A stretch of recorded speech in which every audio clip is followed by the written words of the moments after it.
Shalom. Shalom. Welcome. I'm so glad you're all here.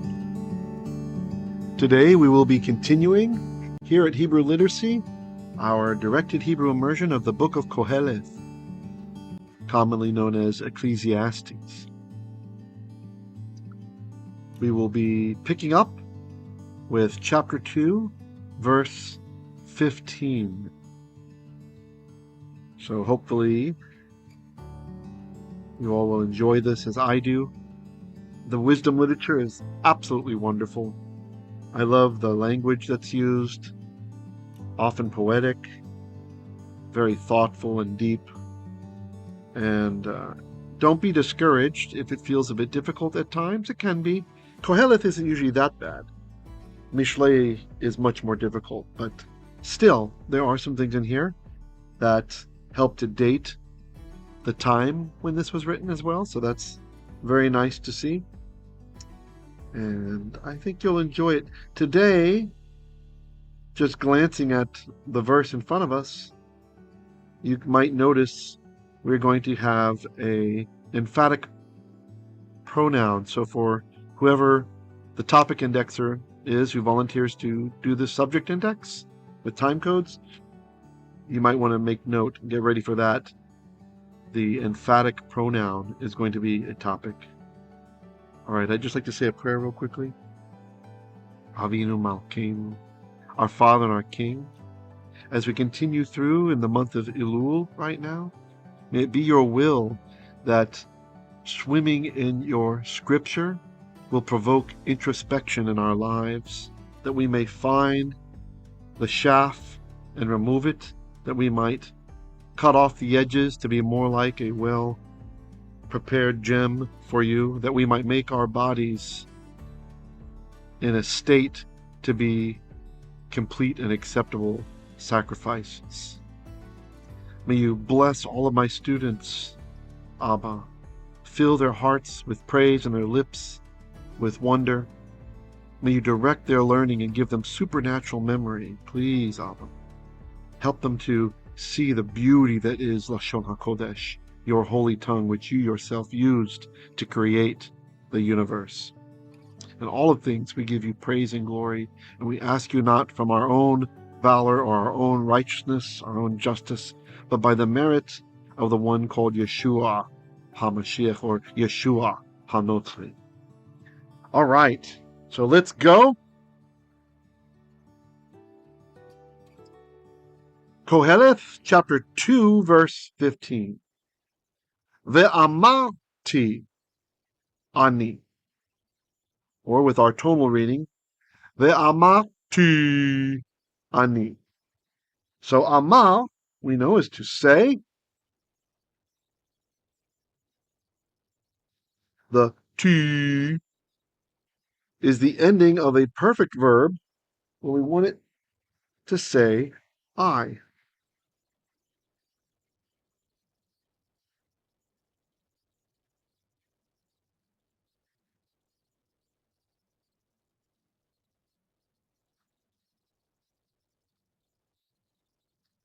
I.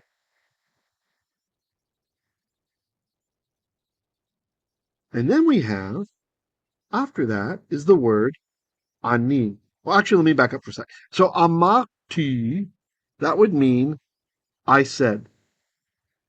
I said. But we have our vav conversive. Oh, actually, it's not a vav conversive. It's my mistake. Just a regular vav. Let's change that color. Sometimes you can only tell by context. It's not I will say. He's saying I said. So it remains perfect. This is the conjunction.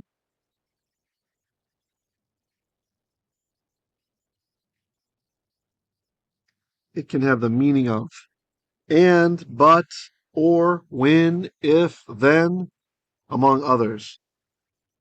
Most oftenly and or but, and sometimes it's a vav emphaticum, which means it's just an exclamation point.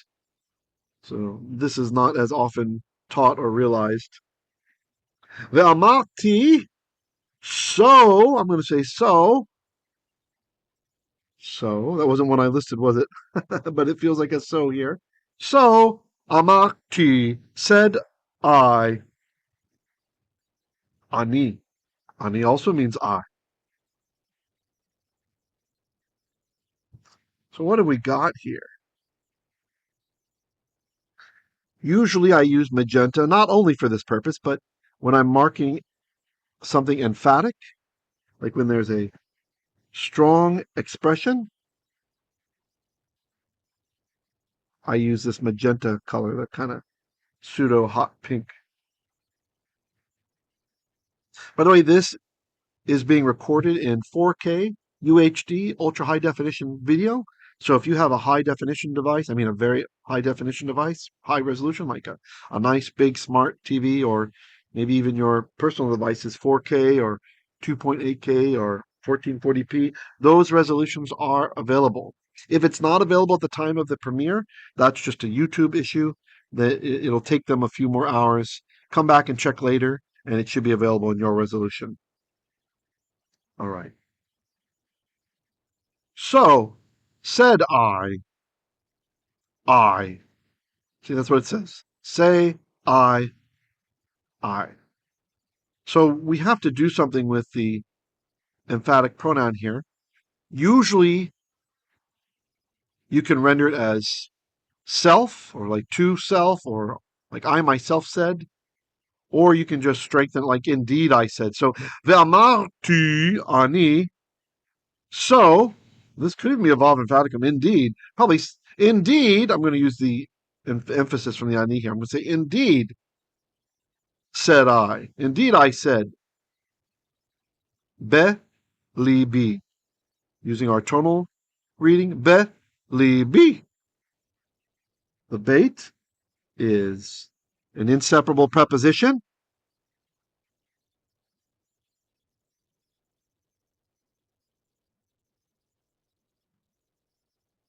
The most common rendering of this word is in, and then we have a suffix, e.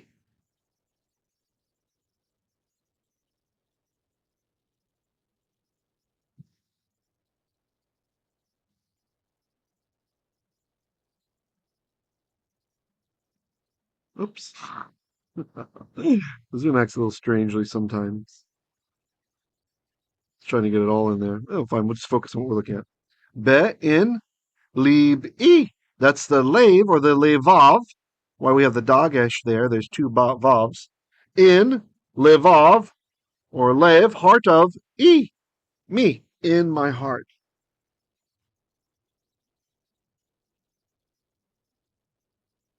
Just a reminder.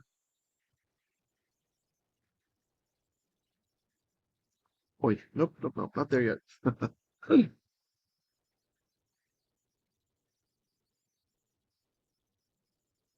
When you have some word and it's got that suffix e, e, that's usually going to mean my.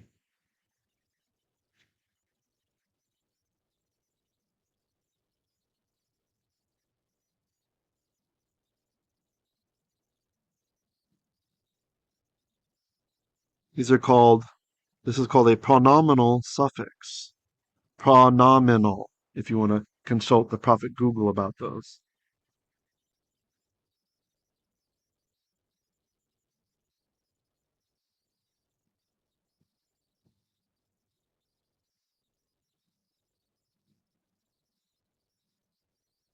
Okay. So you could render this, I said to myself, right? Because in Tanachit, in biblical Hebrew, the word lev or levav, heart,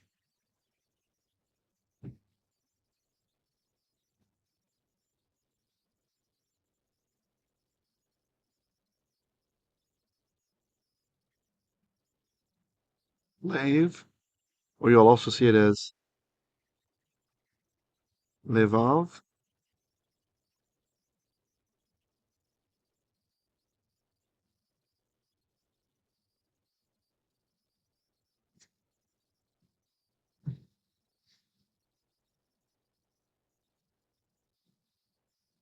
A literal heart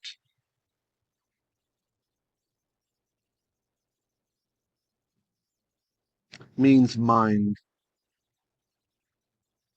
Mind.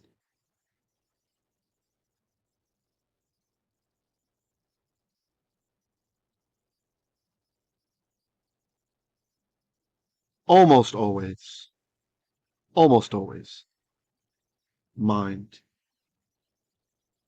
This is actually very important when you're understanding what Mashiach said when asked what is the most important commandment. And he says, Shema Yisrael, Hashem Elokeinu, Hashem Echad. And he continues on, ואהבת את השם אלוקיך בכל לבבך ובכל נפשך ובכל ידיך. והיו הדברים האלה שאנוכי מצווך, etc. Okay. You shall love Hashem your God with all of your levav, all of your heart, which really means all of your mind. Mind. And if you check out the Jewish Greek in the Besorat Mark, the Gospel of Mark, you'll see that the three Hebrew items that are there, all of your levav, and all of your nefesh, and all of your me'od, those three items are translated into Jewish Greek by four items. So for levav, he does say cardia, right, like cardiac. We have this cognate in English, cardia, heart. But he also says the Greek word for mind. Mind. Which in the Jewish Greek is dianoia.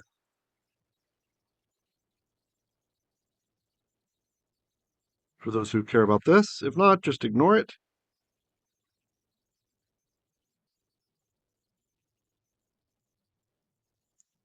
Which is the faculty of thinking, comprehending, and reasoning.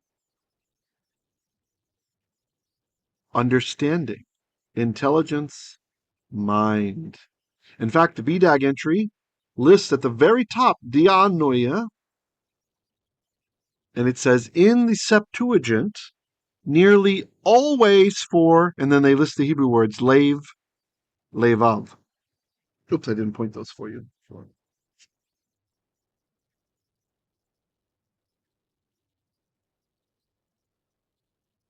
Nearly always for lev and levav. So, Qoheleth here is saying something like, indeed, I said to myself. Right? I said in my mind, Belibi, Kemiklei, Kemiklei. The kaf is an inseparable preposition.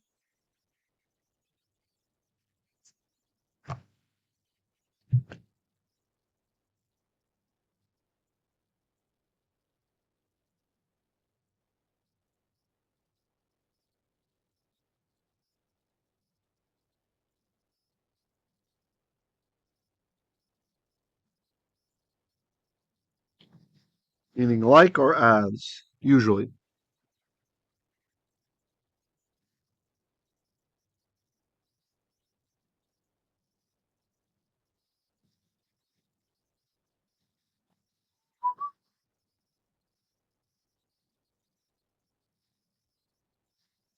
Miklei, Miklei.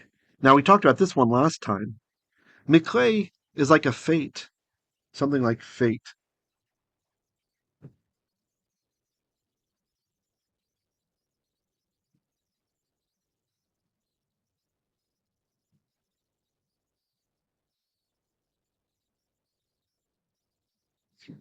But not fate like we think of it, like the Terminator fate. We have no fate but what we make.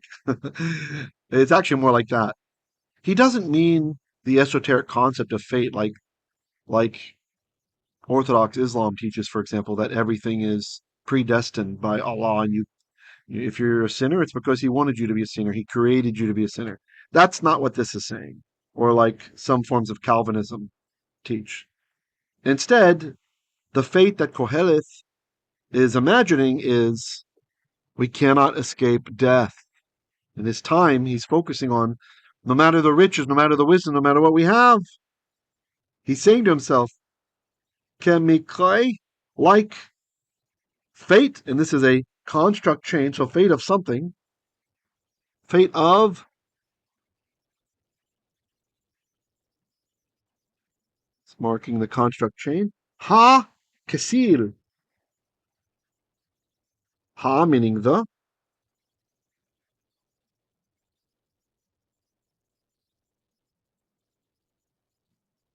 and because the ancient word was hal, the lamed has assimilated, and that's why we have a strong dagesh here. And since that last word is definite, the entire chain will be definite. So we can apply our, oops, okay, that's interesting. Sorry about that.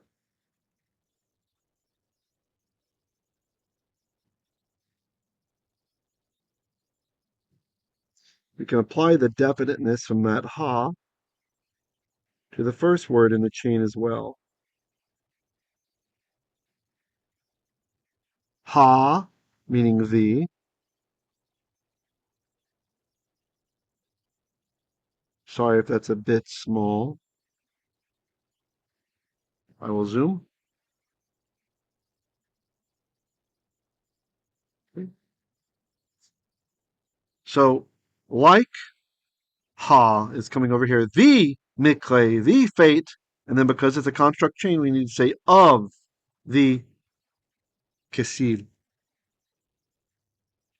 I know usually I use white for there, but there's too much white going on. I'm going to select gray, okay? For our of. Now, what does kasir mean, kasir? So, this comes from a root, kasal, which has the idea of being weighted down, being slow, right? So, usually this is rendered as a fool. A kasir is a fool. This shows up also in one of the Psalms on Kabbalat Shabbat. Kiva lo yeda v'chesil lo something or other. For the fool doesn't understand, and the this word for fool as well. It's from the Mizmor Shel Yom HaShabbat, the song of the Sabbath day. I think that's 92. See, the title, the traditional title, is the first few words in the song. That's why when we hear of the Mashiach saying Eloi Eloi lama sabachthani, or in Hebrew Eli Eli lama azavtani, he's not crying out in desperation. He's not really asking, why have you forsaken me? The author is just telling us that he's quoting that entire psalm, and I am indebted to Rabbi Dr. Fisher from Florida for an essay decades back that he published about this. And it was just the scribal tradition of referring to that text. So,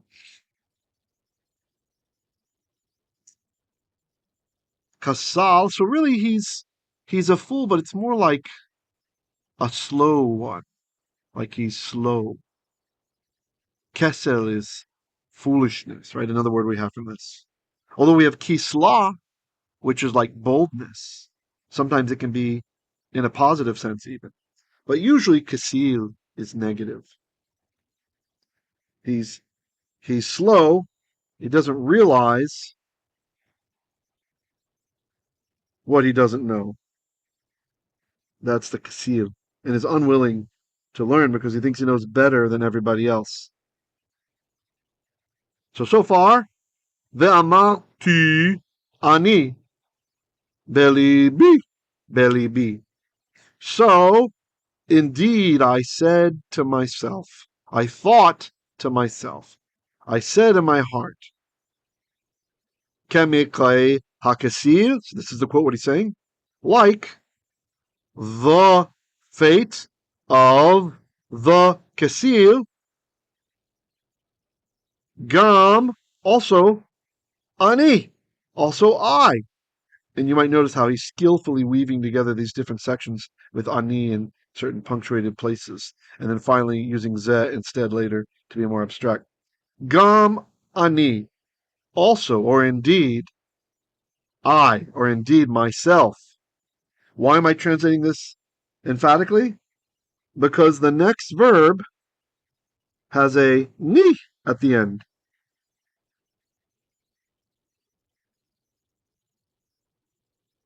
That ni means me. Again, a pronominal suffix.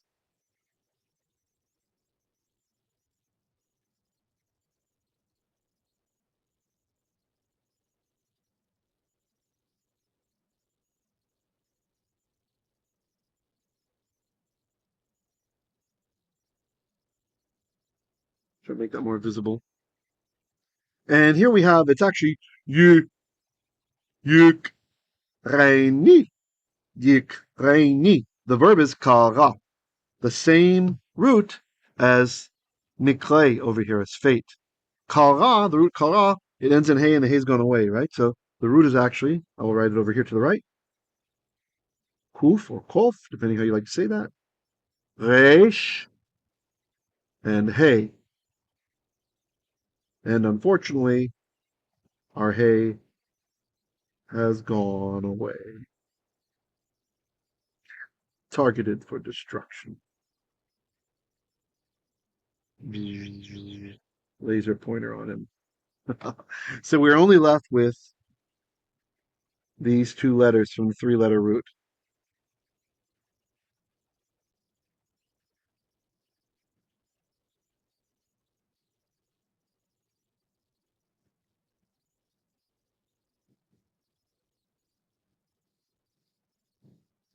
The hay would have been here, that he was targeted for termination.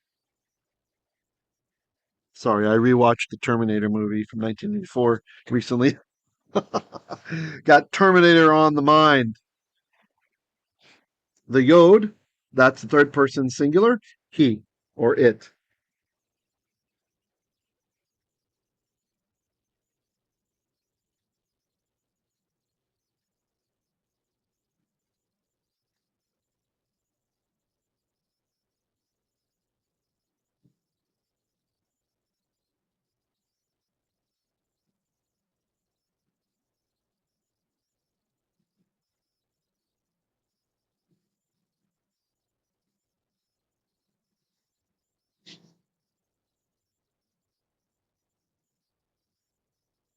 Gam, ani, even,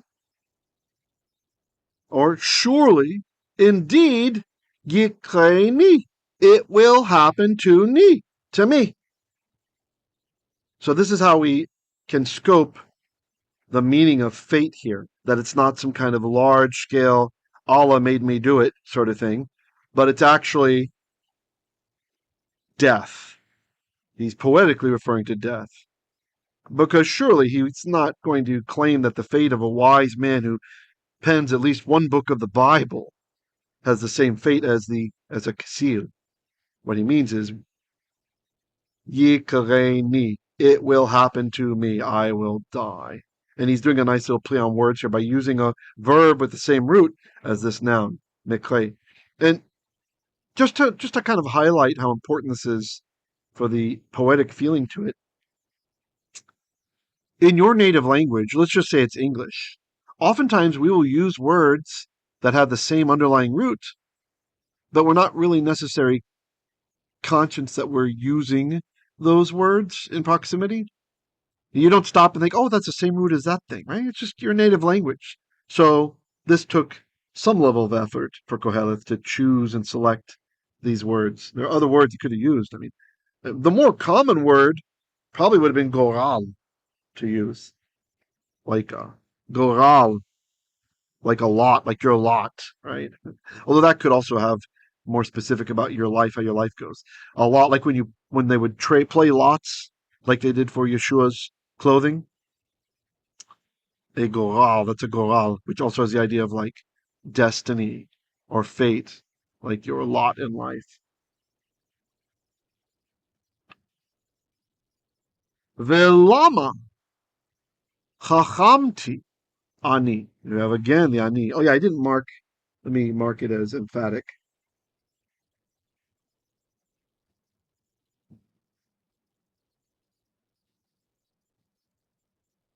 Just a reminder.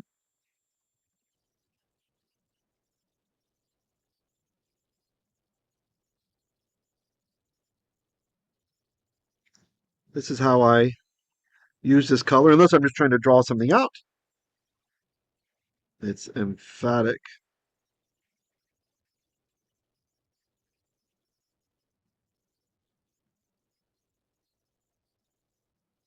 Okay.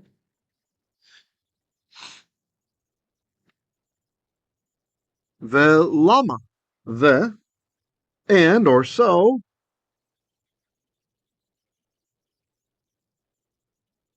Or conjunction.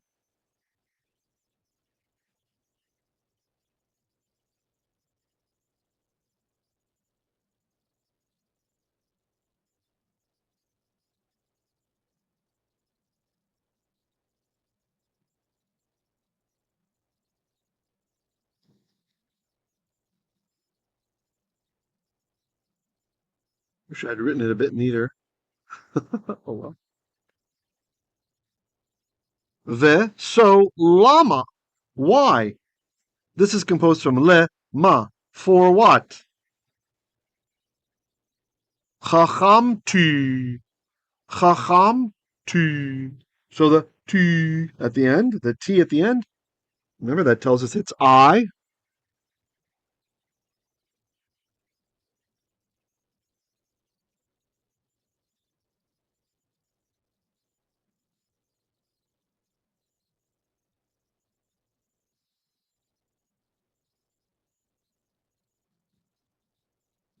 I.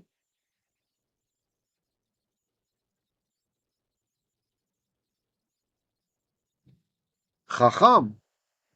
Chacham. So, my goodness, we certainly know the word chokhmah, which is wisdom. Chacham is from the same root. That's the call verbal form, which means to become wise or to be wise. So velama. So for what purpose? Chachamti ani. Here we have it again. The ani,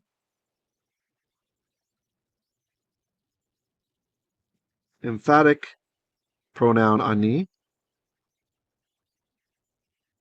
I.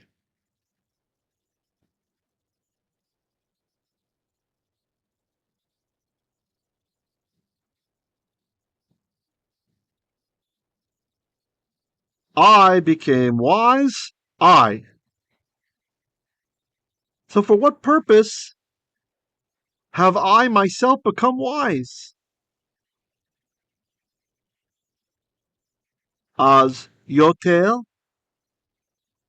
As yotel. As is something like then. Then.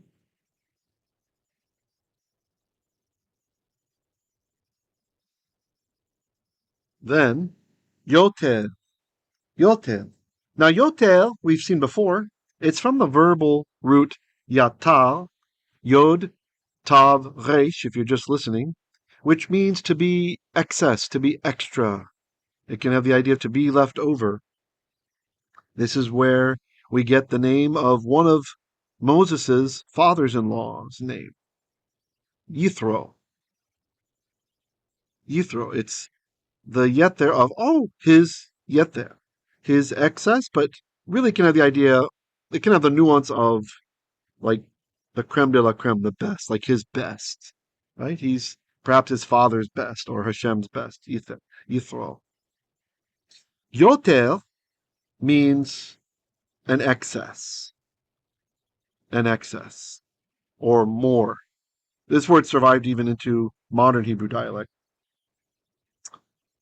Now, here it's functioning adverbially. If you don't know what that means, that's okay. Don't worry. Don't get bogged down with the grammar terms. It just means that it's giving us some extra information about the verb that just happened. This one over here. Chachamtu.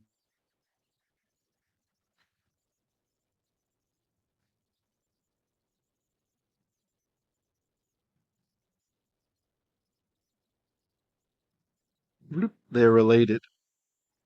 So, chachamtu ani. I indeed became wise. Skip the Oz for now. It's kind of in a weird position as far as English is concerned. Yoter, excessively, exceedingly. Something like this. I became excessively wise.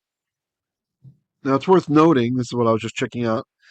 Some manuscripts, the A is telling us that some manuscripts say ain instead of Oz here.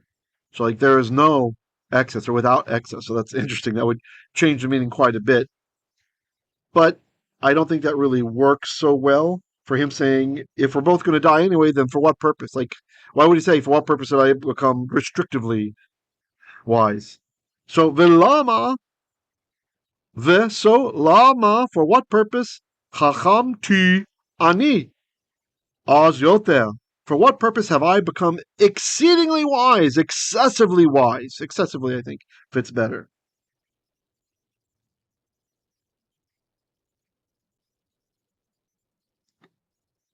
Vedibarti velibi. Dibarti. Have again our first person ending.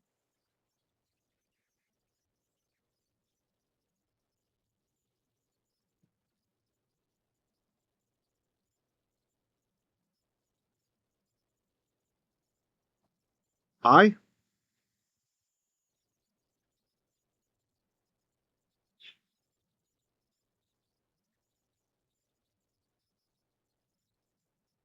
Diber is to speak, and he's kind of balancing words nicely. Up here we had amarti, I said. Now dibarti, I spoke. Now Chazal teach that, generally speaking, in the Tanakh, diber is a stronger form than amar. And they might be getting this from the fact that it's a PL binyan. It's got that strong dagesh in the middle, in the second root letter there. And it also makes some sense because sometimes the word davar, word, can actually mean command, right? Or even the verb medaber, or let's just say dibarti. That could mean I commanded, right?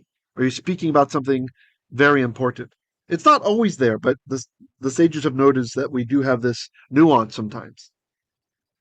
Okay, so dibarti, I spoke, and the vav is just a normal vav here. It's not saying I will speak. So again, that's the conjunction.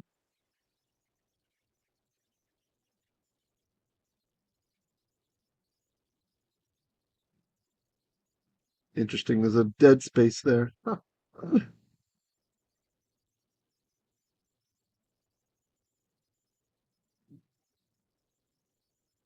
I'm going to render it as so here. So dibarti, so I spoke. And again, like up here, velibi, velibi, velibi. Here it's velibi, just because of the showing us that the E long vowel is preceding the bait here and was read in such a way, closely enough. The munach is telling us they were read with a short space, not much of a space between them.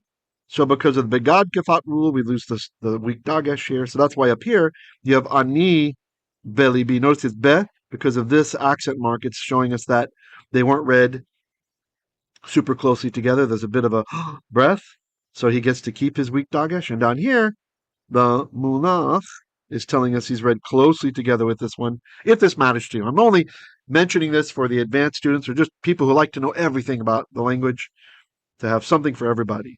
Now, if you're feeling overwhelmed by the Hebrew today, or maybe you're new to my channel, please don't worry about it. Stick with us. Come to some of our other classes. Be with us for the auditory judges on Monday. Be with us for our directed immersion in the Torah on Tuesday. That's Exodus right now. Or in the prophets in First Kings on Wednesday. Those books are much easier. Not always, but often easier. Although today's not so hard in Qoheleth.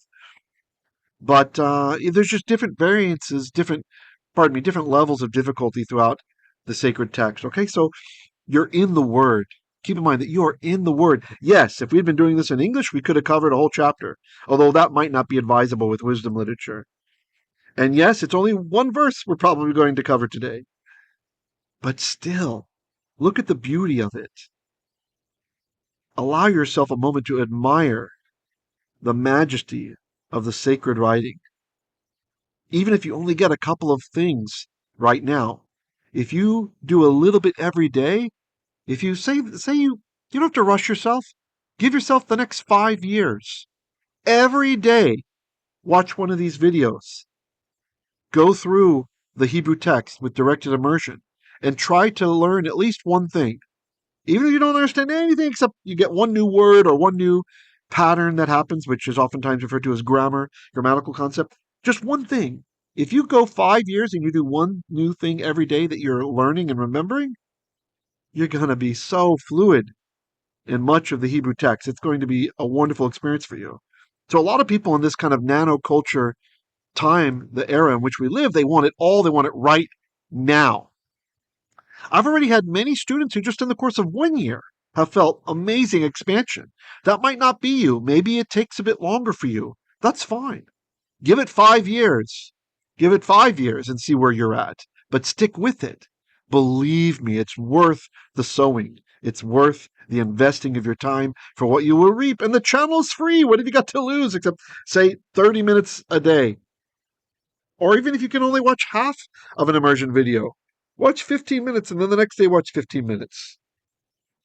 Keep yourself moving forward. If you're stuck on a day where you have no time at all, watch one of my Hebrew words of the day. They're 60 seconds or less, and you'll learn a new high frequency vocabulary word. Please be encouraged. In the beginning, it can feel overwhelming, especially if you haven't mastered the alphabet yet. One quick tip on the alphabet, if you do have trouble remembering things, don't worry about the names of the letters. Throw that away. You can get that over time. Just make yourself flashcards with the sounds that they make. So when you see this one, you don't have to know what it's called. Just go shh. Train your brain that's shh. You can even think it's called sh. This one's g. This is m. Z. Ha. Just do that way. You'll cut out half of the learning that's required. And the whole point is to be able to read anyway.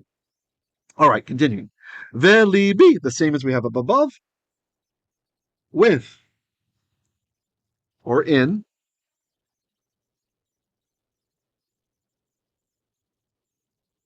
Probably in.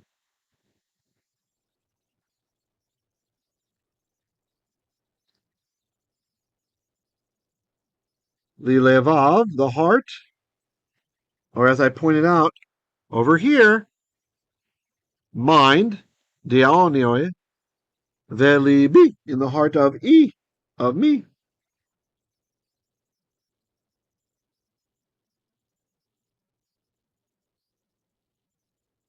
My. In my heart, in my mind. Vedibarti, so I said, velibi, in my mind, I spoke to myself. So he starts off a bit softer with amarti, and now, reasoning through it, he's even more convinced. Shegamze havel. Shegamze havel. She is a preposition.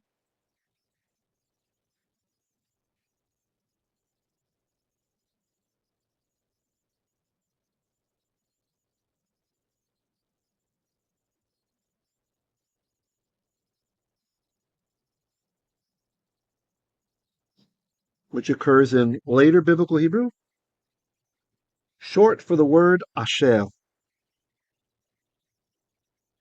This one has survived into modern Hebrew as well.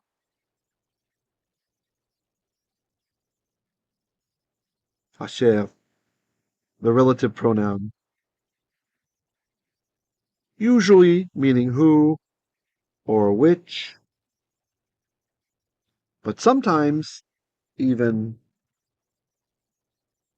when or where, and sometimes even other options. But you're in pretty good standing if you just learn who, which, and then keep in mind it can be more flexible. So that's the she.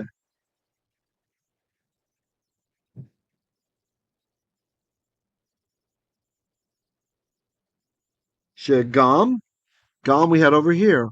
Also, ze. Ze means this.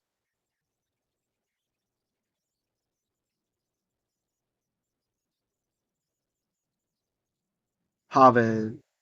Havel. Havel is actually the word hevel.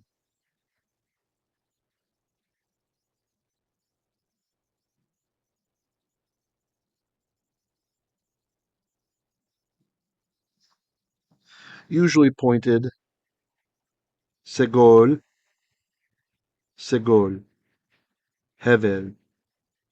But here you'll note we have this accent mark here, this ta'am, called siluk. And no, it's not necessarily emphasis, but it is kind of emphasizing the syllable. That's why I use magenta for it.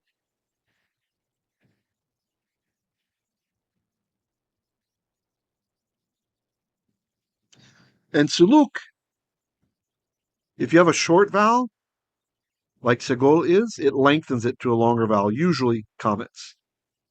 So the word is heved, but if you're wondering why it's spelled differently here, havel, that's why it is. It's just how our ancestors memorized the text. They had different ways of saying the words to make kind of a rhythm going on, right?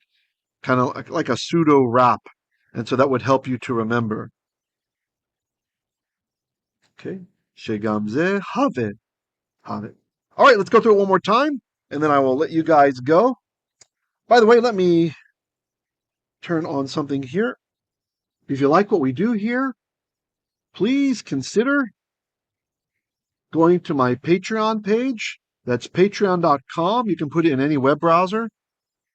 HTTP Wait, yeah, https:// www.patreon.com/Hebrew literacy and become a patron, monthly subscriber. That really helps.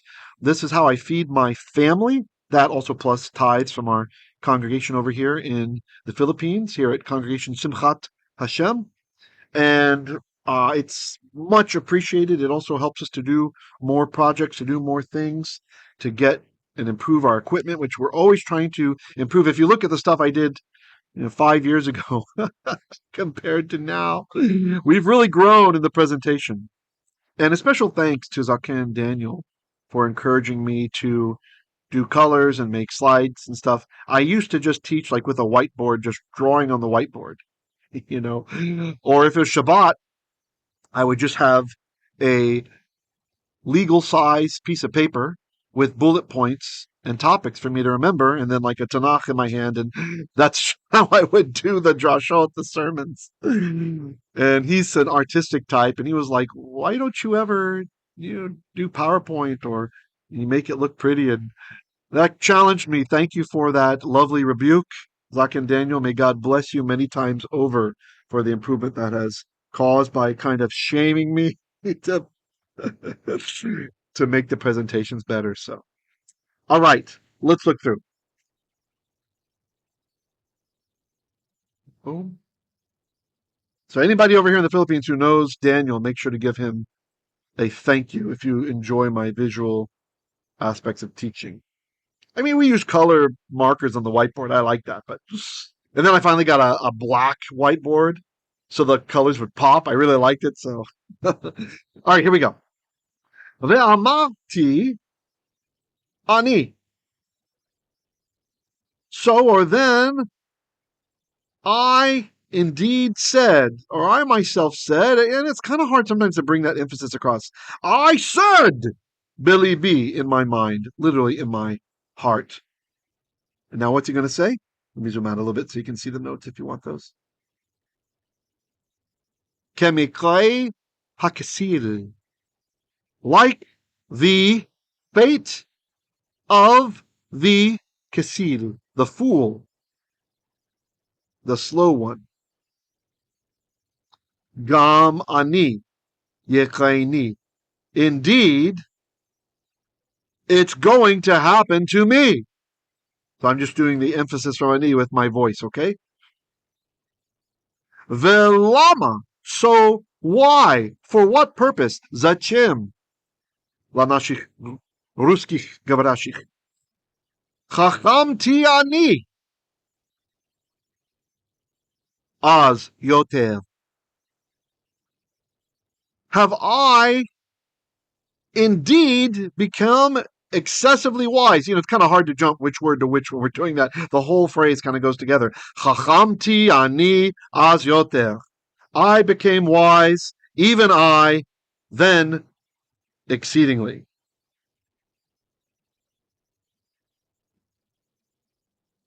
Vedibarti, so I spoke. Velibi, in my mind. Shegamze havel.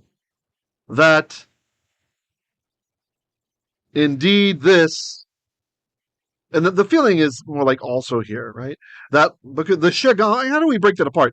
Which also or which still this? So shegam ze havel, again, it's really more like a unit, like what we had above, and maybe that's Qoheleth's intent, right? Here we've got 4 words, expresses an expressive unit together, and then he ends the verse with 4 words, even though this looks like 2, it's a contraction. Shef or asher and gam ze havel. This too, or this indeed, is havel. Hevel means a vapor. A vapor. It's a vapor. Oftentimes translated vanity. I don't like saying vanity because English has developed, and I think a lot of modern English speakers, at least American English speakers, I'm not so sure are, the Brits tend to be a bit more in touch with the language, seeing that English is from England. But I think a lot of my American compatriots, when we hear vanity, it makes us think of like being vain or something. And that's not what this is about. Heva, like a vapor disperses. It's something you can't grab. It's gone in a moment. Why? Because mikre, the fate, kemikre hakasil, like the fate of a fool, is what we all suffer, meaning we're all going to die. All right, I hope you guys enjoyed this teaching. Please make sure to check in with us on Saturday. We will have our live drash, live sermon on the ancient triennial Torah portion, which, if you're not familiar with that, this is not what the Masorti do, not what the conservative movement does. They have kind of an artificial breakup. Just, people don't want to do the whole Torah portion. So what they do is you've got the same annual cycle year after year after year, but the first year they do the first third, then they go back, reset to Genesis, then they do the second third of each part, then they reset, go back to Genesis, and they do the last third of each Torah portion, which I think is not good. It kind of leaves you out of sync, like what's happening. What we do is the much older Torah cycle that was done in Israel in the days when Yeshua HaMashiach walked the earth, what I believe he did teaching his disciples. It's a triennial Torah portion, which means every Shemitah cycle, every 7 years, there are 2 ancient triennial readings. And what's beautiful about that is if he indeed taught his Talmidim in the 3 years of his ministry like we think he did, then that would mean that the Torah portion ends on Passover. And as you will see this year, we will be finished with the triennial Torah portion on Passover. It ends like it's supposed to. So he would have gone through the Torah one time with his Talmidim. I really, really love this idea, and I think it's true and correct. And so that's why we do that. So if you want to check it out with us, we usually go through the entire Hebrew of the whole ancient triennial Torah portion for this week. And sometimes we hit the Haftorah as well, and something from the Apostolic Writings. It's usually a couple hours long, so not for the faint of heart, but we'd love to have you with us. That is our second drash of the day for Congregation Simchat Hashem. All right, I'll catch you guys later. Have a great and wonderful day. Shalom. Shalom.